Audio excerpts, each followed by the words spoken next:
गरीब सेवा सदन रे उड़िला त्रिरंगा। समग्र देश पालिछि 77तम साधारणतंत्र दिवस। एही अवसर रे आज केउंझर जिला सालपड़ा स्थित सेवा सदनर प्रतिष्ठाता तथा समाजसेवी डॉक्टर शंभुनाथ राउतଙ୍କ नेतृत्व रे 77तम साधारणतंत्र दिवस महासमारोह रे पालित हो जायछि। एथिरे समस्त सदस्य माने जोगदी 77तम साधारणतंत्र दिवस पालन करिसेंति। मुख्य अतिथि भावे देवगां खालियामेंटा रामचंद्रपुर मंडलर सभापति माने जोगदे जातीय पताका उत्तोलन करी गणतंत्र व्यवस्था संपर्क में अभिभाषण देथिबा बेले डॉक्टर राउत धन्यवाद अर्पण करथिले।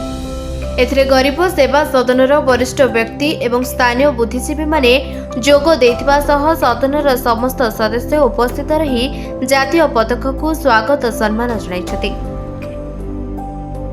ये आज भारत वर्षर ये जो पवित्र दिन अच्छी ये जो 77तम साधारणतंत्र दिवस जो संविधान दिवस भारत वर्षर माने प्रत्येक कोणरे अनुकोणरे सब शिक्षानुष्ठान जेते सरकारी अनुष्ठान मानकरे भारतवासी निजको भारतीय हिसाब रे जो गर्व अनुभव करुचंती से गर्व रे से आज समस्ते ये दिवस को आमे पालन करुचंती। ये पालन को मध्य पृथ्वी वर्ष देखुची 140 कोटी देश किभली भाव रे तार साधारणतंत्र दिवस को पालन करुची।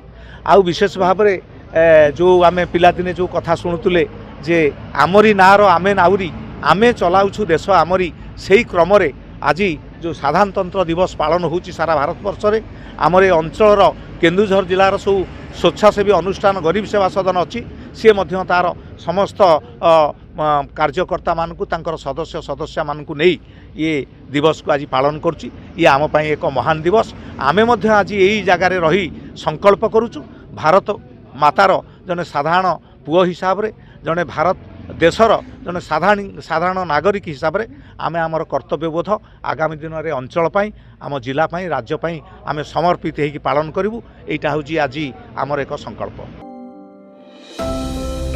आनंदपुर निर्मला चंद्र रावण रिपोर्ट निरपेक्ष न्यूज।